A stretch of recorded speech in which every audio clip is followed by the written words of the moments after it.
was the general feeling from the entire industry around. It was, this is a crazy concept. The price is too high. This box is too big to sit on the shelves at Target, at Walmart, right? You run into all these constraints as you go out. If you're doing anything really disruptive, right, you're going to go out and find these constraints at retail, at distribution, in marketing, in sales point, retail price points. All these things will be sort of out of the norm. And those are you guys were talking earlier about why you have to be passionate about what you're doing. Because those are the days where everybody in the world is telling you, Walmart, Target will never take this product because the box is too big. And you have to, and you're looking at investors who are telling you you're just two random brothers with a plastic guitar. Right? Those are the days where you have to have a lot of conviction in what you're trying to do. And you really have to understand what product you're trying to make and what your audience you're trying to serve, which was, when I said in the 3 phases, in the first phase, we would have never have been able to pull off something like that. But by the time we got to the phase where we were ready to innovate our product, we had a deep conviction in what we were doing and the products we were making that enabled us to take bigger risks like that. And they say that's the key attribute is believing in yourself, really, and being able to hear no a lot across any personality type of entrepreneurs. So Derek Wong, are you here? So I'm going to have you ask the last question, and then we're going to open it up to the whole room. So anyone else who's got a burning desire to ask a question, even your green shirt, or maybe it won't make use of mic, please feel free. I'm just embarrassing you. I'll give you a prize later or something to make it up for you. Anyways, feel free to ask questions. Okay. I guess my question is just more personal. I was wondering if you could describe the relationship with your brother, since you guys were partners when you started Guitar Hero. Did you always assume a typical older brother role, or did you ever see him as a rival, or how did your relationship change as this game was released? It's always interesting, those of you who ever think of starting businesses with siblings, spouses, whatever it is, because you're basically together all the time, right? So one of the things that happens when you start a business with a sibling is you argue just like you did when you were 3 years old. And because that was my brother, I didn't have to be polite. So we could be in a meeting and he could say something and I could say, that is the stupidest thing I've ever heard. You would never say that to a colleague. But because it's your brother, and then a big argument would erupt, and we spend the next 30 minutes just shouting stupid things at each other. And then the next morning you're okay, right? Because that's what brothers and sisters do. But on the positive side is, I think when you go into this entrepreneurial journey, it's an emotional roller coaster, up and down. And to have somebody along that you've known for basically your whole life, that you know how they think, and that you trust how they're going to react to certain things and how they're going to think about certain things, is immensely helpful.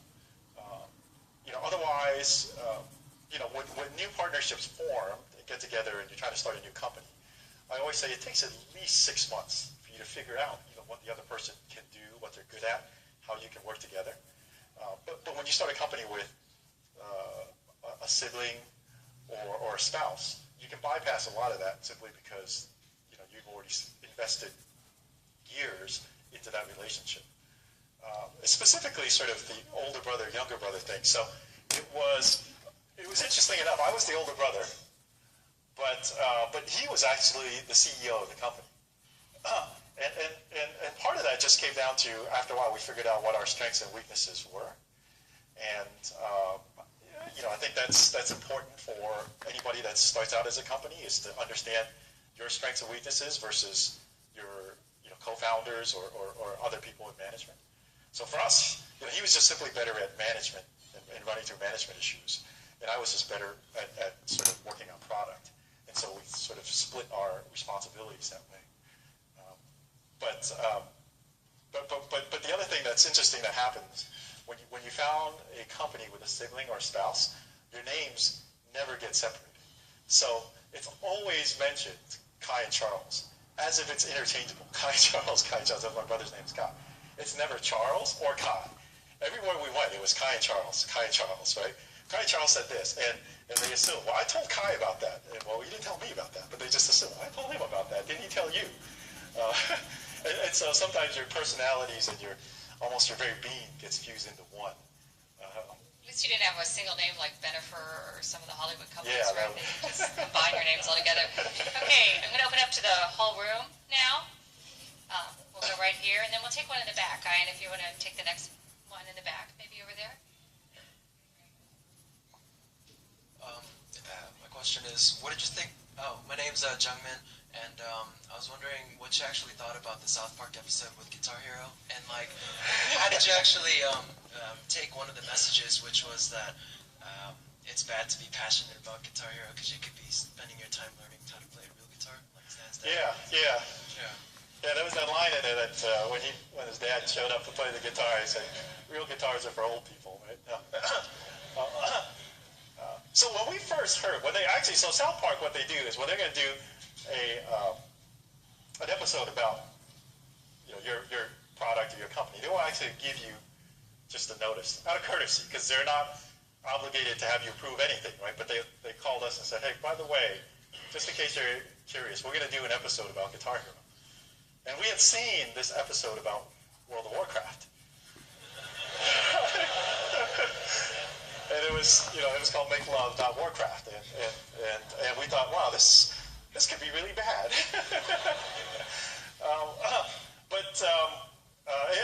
As I said, you get no approval rights. You don't get to see anything beforehand. But we were actually generally happy with the way it turned out. I think they had shown a lot of detail. They had obviously played the game, and they had seen a lot of the details in the game. And they crafted these very sort of interesting storylines. As it turned out, we didn't know until later that for that season of South Park, that ended up being the highest viewed episode. It ended up on the DVD pack. That picture that you saw there of them playing Guitar Hero was on the cover. So it turned out well for us, I think, all things considered. That was the second video game. I think they did end up making another one about Farmville later on. I haven't seen that one. I don't know how that turned out, but.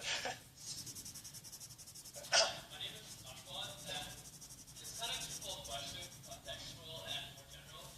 Where do you think the Guitar Hero franchise will stand today? If you have made the choice to make custom songs for Guitar Hero, so actually licensing real-world band artists? And a bigger question is, how much of a success factor is real-world connections and like crowdsourced data in the success? Okay. So let's see. The first question about Guitar Hero today. Obviously gaming has changed. The platforms have expanded greatly. So now you have mobile games as a huge category. You have Facebook games as a huge category. You have smart TVs that are coming up. If we had to do Guitar Hero today, we would be looking at probably different platforms that reach an even broader audience than consoles, because I think that was what that game was about, was reaching broader audiences. So that would certainly be different if we had to do that today. And the other thing that we would be doing differently today is a lot of these sources are about this open connection to music. So a lot of music licensing has changed over the last couple of years with the advent of Spotify, Pandora, and these types of things that really changed the structure of music licensing deals. So we would no longer be obligated to ship 30 to 80 songs on a disc, and that's that's all you get to play with, right? We would have access to your iTunes library. We would have access to other libraries. So the music content would be completely different today than it was in 2005. And then to your question about crowdsourcing, we actually did in Guitar Hero 4, what we call World Tour, there was a part of the game which would allow you to create music. There was a music studio. You'd go in and create music. It was all in MIDI, but you could create music using the Guitar Hero instruments, the drums and the guitars. And the music would be played out in the game with the notes that you hit in creating the song. And then you could upload that into this service that we had, which other people could then download. So they could download these short mini creations. And it was one of the earlier sort of user-generated content attempts online, we actually did quite a few discussions with people that were doing research in this area. Lego Universe was another project that was doing the same at the time. So I think crowdsourcing that material, to give you an instance of how powerful it is, there is this site called, escapes me. Frets on Fire, that's what it's called, Frets on Fire. So it's an open source thing. People could go in, create their own Guitar Hero note charts, match it with a song. They're not licensed, right, because they're user generated, but you can download these things and you can play on your PC a Guitar Hero song that was created by some random person somewhere and uploaded. And I think they have now something like 3,000 some odd songs that people have created and uploaded, and they're all pretty high quality. We could have never have created 3,000 songs with the resources of what we had.